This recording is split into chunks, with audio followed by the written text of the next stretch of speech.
Avant que vous regardiez cet épisode, je voudrais que vous vous abonnez à la chaîne, partagez, likez. Ça m'aiderait au référencement sur les vidéos longues. Je vous en remercierai. Merci à vous.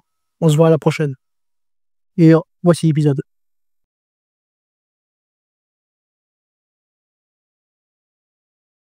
Bonsoir les enfants, c'est Zane Guillot. J'espère que j'ai passé de bonnes vacances. Maintenant c'est la rentrée, on va reprendre le boulot. On va passer à l'action tout de suite.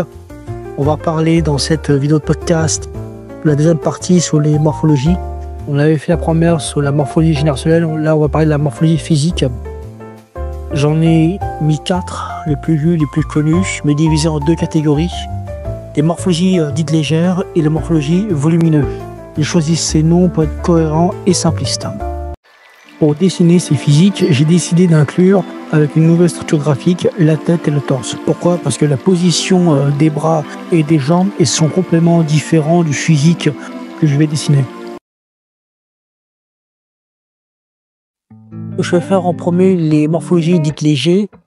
La morphologie lambda ou normale, comme le terme indique, la personne que j'ai esquissée a un physique banal, sans aucun détail sur le torse et les autres parties du corps. C'est très facile à dessiner. Si vous avez vu comment j'ai fait dans toutes les vidéos que j'ai pratiquées sur l'apprendre l'anatomie, vous n'aurez aucun problème à le faire. Sans oublier les points sur les tétons et le nombril. Et quelques traits pour finir la morphologie de lambda. Comment je dessine les différentes morphologies que je vous montre? Premièrement, la structure des blocs de torse en un seul, car c'est un test que j'ai effectué pour les personnages que je vais créer en tant qu'auteur dans les années qui viennent. Oui, c'est une vision long terme. Après, est-ce que ça va marcher? Tout dépend de la qualité, du scénario, de la mise en scène et des persos qui deviendront cultes. Ce sera ça mon objectif dans les années qui viennent. La structure est en bleu, comme pour les morphologies générationnelles et les angles de vue. Ensuite, j'utilise le crayon rouge pour le physique dessiné de face et de dos pour analyser et observer les différentes morphologies vues dans cette vidéo podcast. On va commencer par le physique lambda. Le physique lambda ou normal est très facile à faire. Il n'y a pas grand chose à voir et à dessiner. Au niveau des bras et des jambes, à part le trait pour faire les mouvements, c'est tout ce qu'il y a à faire.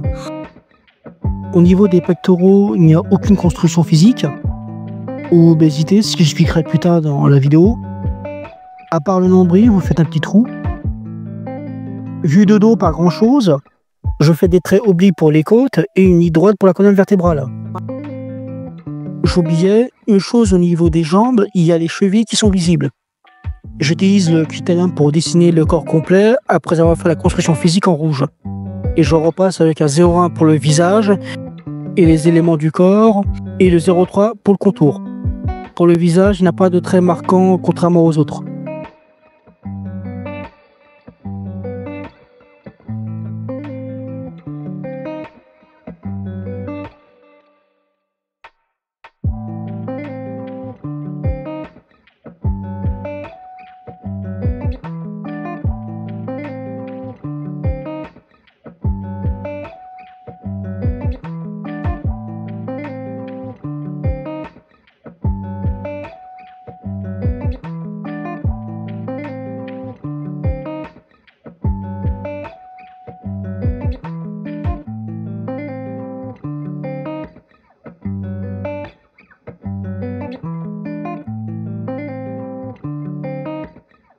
Alors, celui-ci, j'espère qu'il n'y aura pas de polémique, car j'avais déjà fait ça dans un short talk et on a fait la réflexion. C'est la morphologie maigre ou anorexique. Le corps ressemble à un squelette, d'où l'expression avoir les os sous la peau. Je constate que les personnes qui ont ce physique sont malades. C'est pas par du mépris, mais je dis juste par un constat. Non, parfois même, c'est naturel. Comme je le dessine, vous faites les 3 parties pour la structure, la tête, le thorax et le bassin, et ensuite vous finissez par des traits horizontaux et verticaux pour les éléments.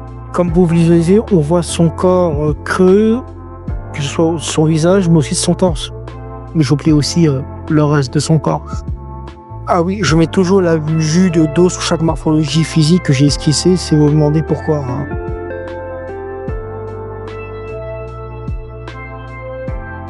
Le physique anorexique, je sais que c'est une maladie, une dépression très grave.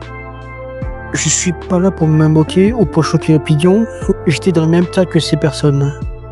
On va parler de mon cas personnel, ma vie personnelle, chose que je fais rarement, car ça ne vous regarde pas ce que je fais. Je ne cherche pas la validation ni votre pitié. Je fais juste du business d'éducation dans le dessin et j'assume ce que je fais. Je l'avais dit depuis le début, en plus. Il y a plus de 15 ans de cela, je pesais à l'époque 54 kilos. Pour une taille moyenne d'un Français. Sachant que la taille moyenne d'un Français, c'est entre 1m65 et 1m75. Par rapport à la taille, j'avais 20 kilos en moins. Ce qui était extrêmement grave parce que j'ai des problèmes respiratoires qui m'obligeaient de me rester allongé. Ça pouvait aller jusqu'à une semaine. La dernière année du lycée était une catastrophe. J'avais fait à peine la moitié de l'année à cause de ma maladie. Aujourd'hui, je vais mieux, mais je comprends ce que vivent ces personnes-là. Pour ceux qui ne me croiraient pas, il m'arrivait de ne pas manger pendant 2 jours. Que même manger quelque chose de solide ou de mou était épuisant pour moi. Ou même marcher d'une pièce à une autre dans l'appartement où je vivais, c'était extrêmement épuisant. J'étais tout le temps allongé. Je ne buvais que des choses liquides, voire même des sodas sucrés pour me maintenir. Je suis pas allé voir un médecin parce que je refusais. Et j'étais adulte à l'époque.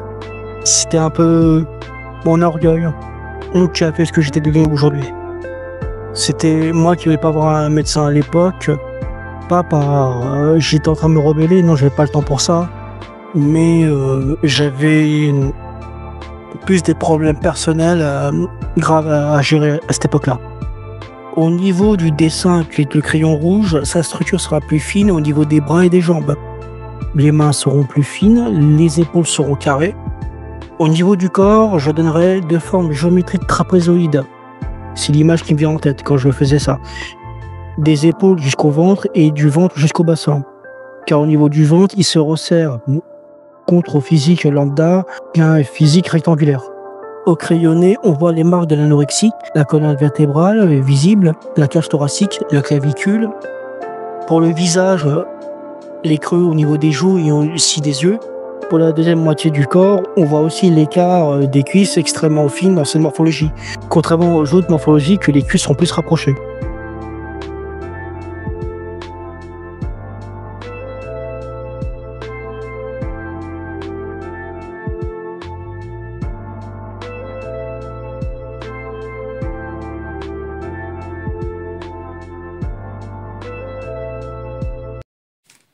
Si le contenu vous aide, pensez à lâcher de petits pouces en l'air. Allez, on continue. La deuxième catégorie des morphologies appelées volumineux, c'est deux physiques complètement opposés mais massifs. Tiens, maintenant ce que je dis, c'est la même chose que les morpholégers, dont je me rends compte maintenant. Première morphologie volumineux, le morpho musclé, pas n'importe lequel, le bodybuilder, même s'il y a des morphos musclés complètement différents, comme la calisthénie, c'est-à-dire le poids de corps. Je choisis celui-ci pour sa masse de muscles assez impressionnante au niveau des détails, d'où la visualisation des biceps, des triceps et des abdos, même au niveau des cuisses. Ce que j'analyse aussi au niveau de son dos, c'est la forme sculptée, dont les noms bodybuilder, le culturisme. Pour la partie muscu, c'était le premier physique quand j'ai commencé à le dessiner, et sans méthode. C'est complètement bizarre aujourd'hui, j'ai eu des difficultés à le faire. D'habitude, je me suis énormément entraîné à le produire, à l'effectuer, à l'exécuter. Et là, mon constat est simple. Je sais dessiner naturellement, mais j'ai tellement automatisé inconsciemment avec les techniques de dessin et les méthodes, ma façon de dessiner et mon trait. Je n'arrive plus à mixer les deux, alors j'aimerais le faire, mais je sais pas comment faire. Je m'auto-philosophe en ce moment.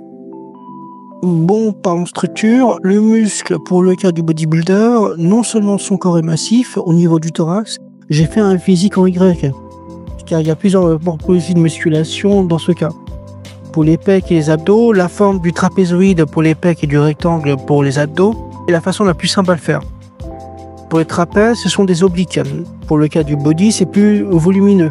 Même chose pour les épaules, pour faire des cercles plus grands, et les envois pour les biceps et les avant-bras. Je décris aussi des formes géométriques en écrivant dans ces autres podcasts. Je suis en train de le faire car c'est différent. C'est con, j'arrive à avoir des idées pour simplifier et synthétiser en écrivant après que j'ai fait la vidéo. Pour finir, tout est volumineux dans ce corps, sauf les parties génitaux.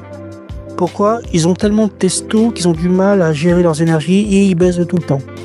C'est pour ça que les parties génitaux sont vidées comme des raisins secs. Pour le dos, c'est plus complexe. Le fessier, vous faites un papillon et le cœur pour les mollets, très musclé. Le reste, contentez-vous d'observer. Quand je regarde mon dessin, je suis déçu du physique dessiné que je faisais pendant des années. Faut vraiment que je m'améliore là-dessus. Bon, passons au dernier physique et l'obèse. Pour la tête du musclé, il n'y a pas grand-chose, à part il y a des creux au niveau des joues et une mâchoire élargie au niveau du menton. Mais le reste, tout est normal.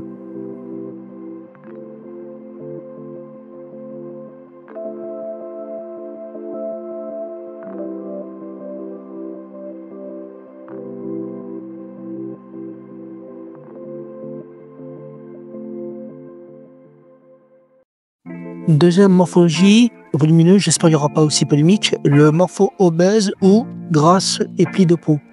C'est une morpho assez complexe à le faire, je croyais que c'était ça, mais j'ai sous-estimé mes capacités de l'anatomie sur le sujet. Avant tout, la morpho obèse, comme pour la musculation, ils ont plusieurs physiques sur ce thème. On a le buveur de bière qui est connu pour avoir un gros ventre, mais aussi je vais faire ce morpho comme modèle de dessin. Je reprends les 3 blocs, on redessine la personne et c'est là que vous rajoutez de la graisse comme si elle dégoulinait du côté du ventre et des cuisses, même des pecs qui deviennent des nichons.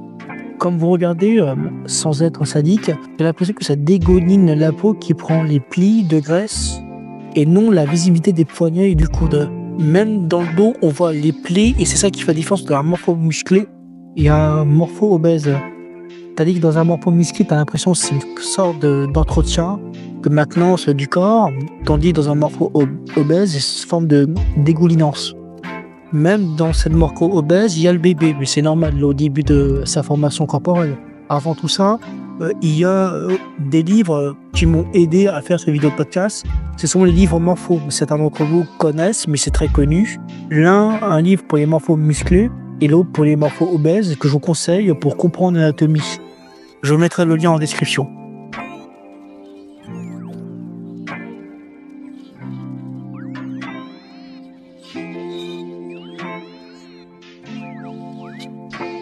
Sur les morphologies volumineuses, le cas de l'obésité m'a donné le moins de difficultés à le faire.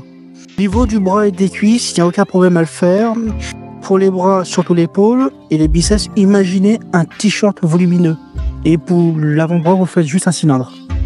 Sachant que tout le pôle d'obésité se situe au niveau de la taille et du ventre. Les tétons se prennent sur les côtés qui forment des plis, sur les côtes et au niveau du bassin. Le ventre est plus élargi. Au niveau du bassin, c'est pour ça qu'il prend les 2/3 du torse. Pour le dessin, la moitié du corps c'est tripé de volume. On ne voit plus les chevilles, même les genoux. On observe la forme conique en termes d'image, ceux des cuisses. Pour le dos, à part le trait pour la colonne vertébrale, il y a les plis en bas du dos qui maintiennent la graisse du ventre. On ne voit plus les mollets, c'est des cylindres. Et quand on visualise, à part les traits pour les mouvements et les plis au niveau du fessier, qui ont double ou triplé de volume, il n'y a pas grand-chose. Il y a moins de contraintes de friction à le dessiner. Chose que j'oubliais, la tête, c'est au niveau des joues et du cou qui sont plus gros et plus gras. Les trapèzes n'existent plus et il y a le double du menton. Et plus aussi un pli derrière le crâne.